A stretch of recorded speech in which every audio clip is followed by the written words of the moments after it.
दोस्तों, सब लोगों ने मुहूर्त पूछा है तो मैं थोड़ा सा मुहूर्त बताऊंगा। धनतेरस, रूप चौदस और दीपावली। ठीक है ना? क्योंकि आप लोग सब मुहूर्त के हिसाब से ही हम लोगों में पूजा होती है, सनातन धर्म, हिंदू धर्म में।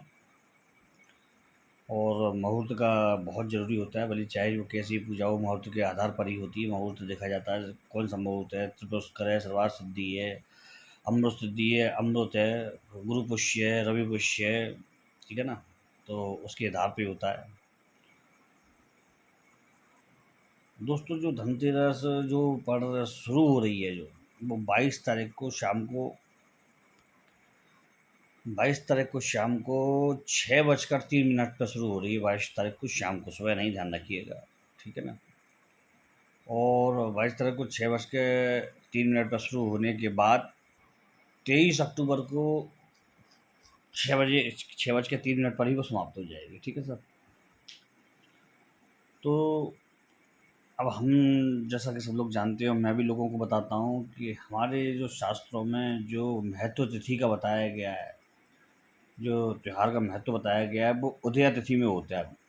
उदया तिथि कौन सी होती है दोस्तों, ये समझना बहुत आवश्यक है। और आप खुद ही इससे अपना मतलब जो त्योहार है उसका निकाल सकते हैं आप। जैसे आपको अष्टमी निकालनी है, नवमी निकालनी है, तो ये देखिए कि सुबह जब सूर्योदय होता है, यानी उदया होता है,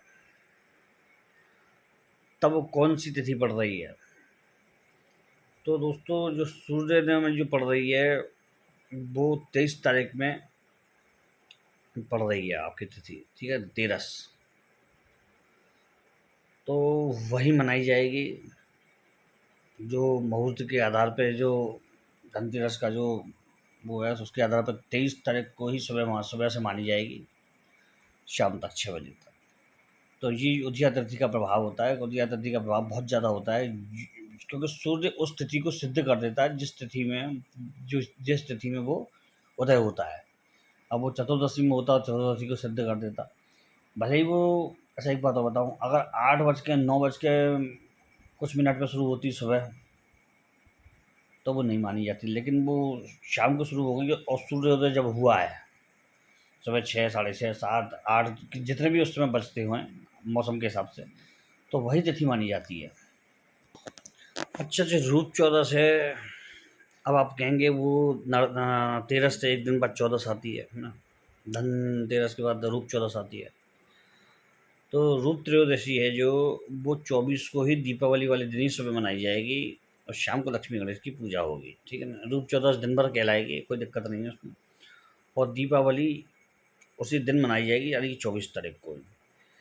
ग्रहण का जो प्रभाव है या फिर उसका काल समझ लीजिए, तो उसकी वजह से वो दीपावली आप नहीं मना पा रहे हैं इस बार 25 को। ठीक है ना? तो आप 24 को ही मना रहे हैं, और 24 को ही मान्य भी है। आप उसी दिन दीपावली पूजन करें। दोस्तों, दीपावली 24 अक्टूबर को जैसे कि मनाई जा रही है, सोमवार का दिन है, बहुत शुभ दिन है और बहुत सिद्ध कार्तिक मास का मुहूर्त है ये वाला। तो इस दिन आप दीपावली मना रहे हैं। देखो दोस्तों, दीपावली का जो शुभ मुहूर्त है वो 6:54 से 8:06 तक रहेगा, और आप उसमें ही पूजा करें। गृहस्थ लोग तो श्रेष्ठ रहेगा, आप आराम से उसमें पूजा कर सकते हैं। वैसे तो ये मुहूर्त हर किसी के लिए होता है, पर जो व्यापारी वर्ग होता है वो जितनी जल्दी पूजा नहीं कर पाता, क्योंकि वो रात्रिकालीन हो जाता है मामला उसका।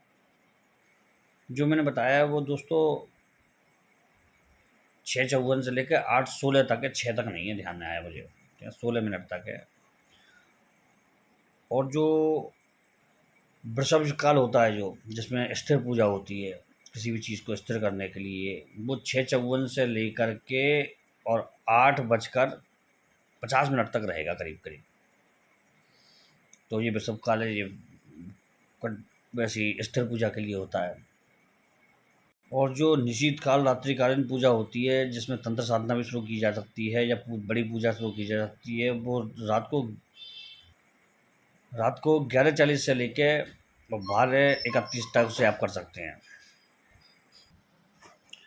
तो ये तो आपको मैंने सिंपल मुहूर्त और थोड़े 11:40 वाला जो उग्र मुहूर्त बता दिए। अब मैं जो हमारी तंत्र साधना संबंधित मुहूर्त होते हैं, पूजा पाठ या साधना संबंधित, सिद्धि संबंधित मुहूर्त होते हैं, वो बताता हूँ मैं आपको। यदि आप लक्ष्मी की कोई साधना कर रहे हैं तो 7 बजे से लेकर के आप 10:30 बजे तक कर सकते हैं उसे, ठीक है सर, 7 से 10:30। और यदि आप बटुक भैरव, काल भैरव वगैरह की कोई साधना कर रहे हैं तो आप 11:31 से लेकर के 2:30 बजे तक कर सकते हैं दीपावली के दिन। यदि आप माता काली की कर रहे हैं तो 12:21 से लेकर के 4 बजे तक कर सकते हैं आप।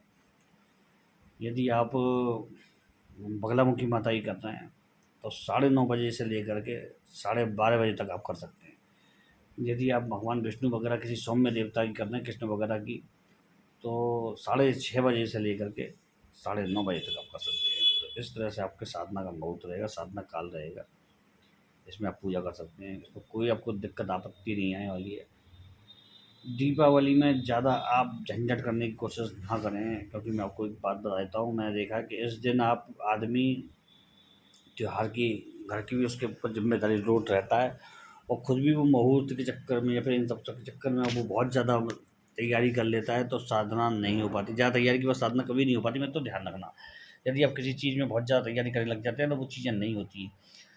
सिंपल विधान के साथ, सिंपल तरीके के संग आप बैठ जाएँ। दीपावली पर जितनी भी साधनाएँ होंगी उनका जो मुख रहेगा, जो साधनाओं का ध्यान रखिएगा, पूरब, उत्तर और पश्चिम, ठीक है ना? पूरब, उत्तर और पश्चिम, ये दक्षिण आज नहीं करनी है।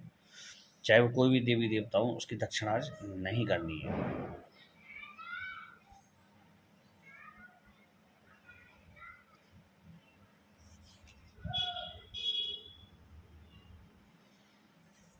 कई आज मैसेज ग्रुप के सैकड़ों मैसेज आए हैं ग्रुप के, तो मैं आपको बता दूं, मैं गिने चुने कम ही लोगों को मैसेज ग्रुप में ऐड करूंगा दोस्तों, क्योंकि इतना मैं न तो समय दे पाऊंगा, ना संभाल पाऊंगा, क्योंकि अभी पुराने ग्रुप में भी दोबारा साधना मैंने रिपीट नहीं की है, मुझे दोबारा साधना रिपीट करनी है। जो ग्रुप, जो उस ग्रुप की बात कर रहा हूँ जो सिद्ध लक्ष्मी का और बटुक भैरव की बड़ी साधनाएं हैं, जो मैं दीपावली के ऊपर शुरू करवाए जा रहा हूँ। और जहाँ तक है, मैं ग्रुप को धनतेरस के दिन बंद कर दूँगा, और ग्रुप बना दिया है मैंने, और उसमें आदमी धीरे-धीरे जैसा मौका मिल रहा है ऐड कर रहा हूँ। तो मेरा व्हाट्सएप नंबर, वो केवल व्हाट्सएप नंबर केवल मैसेज करें, ना व्हाट्सएप कॉल करें और ना ही सिंपल कॉल करें, अन्यथा फालतू में आप नंबर ब्लॉक करवा बैठेंगे। और व्हाट्सएप मैसेज कर दें तो उस पे मैं आपको जवाब दे दूँगा। मैं सबके मैसेज धीरे-धीरे देख रहा हूँ और धीरे-धीरे ऐड कर रहा हूँ एक-एक करके लोगों को। 9760986145 इसी नंबर पे आप केवल व्हाट्सएप मैसेज करें, ठीक है ना? क्योंकि कई लोग ब्लॉक हो गए इसी चक्कर में कल भी, कि वो कॉल कर रहे थे और हमें नंबर तो सेव रहता नहीं है, 50-50 ही कॉल करते चले जाएँगे। अब तो मैं तो नंबर फिर देखूँगा जी परेशान कर रहा है, तो उस व्यक्ति को मैं ब्लॉक कर देता हूँ। तो इस चीज़ को ध्यान रखिए आप, अन्यथा ना लें, क्योंकि मैं आपकी परेशानी बचाने के लिए, अपनी परेशानी बचाने के लिए ब्लॉक करता हूँ। क्योंकि क्या होता है ना कि आदमी ये तो समझता नहीं कि किस समय करना चाहिए, वो कभी भी कर देता है। मैं तो कई बार ऐसा देता हूँ, रातों में आदमी की चेक करने के लिए नंबर आता है, फ़ोन आते हैं कि नंबर चालू भी है कि नहीं है, या नंबर दिया है गुरुजी ने सही है कि नहीं। तो वो सब सही बात है, आप केवल व्हाट्सएप मैसेज करें, और साधना अगर आप ऐड होना है तो उसमें आप मैसेज करें, ठीक है ना? अभी केवल साधना के मैसेज देखे जाएँगे, बाकी मैसेज बाद में देखे जाएँगे, ठीक है ना? जय श्री राम और जय हनुमान जी बाबा की।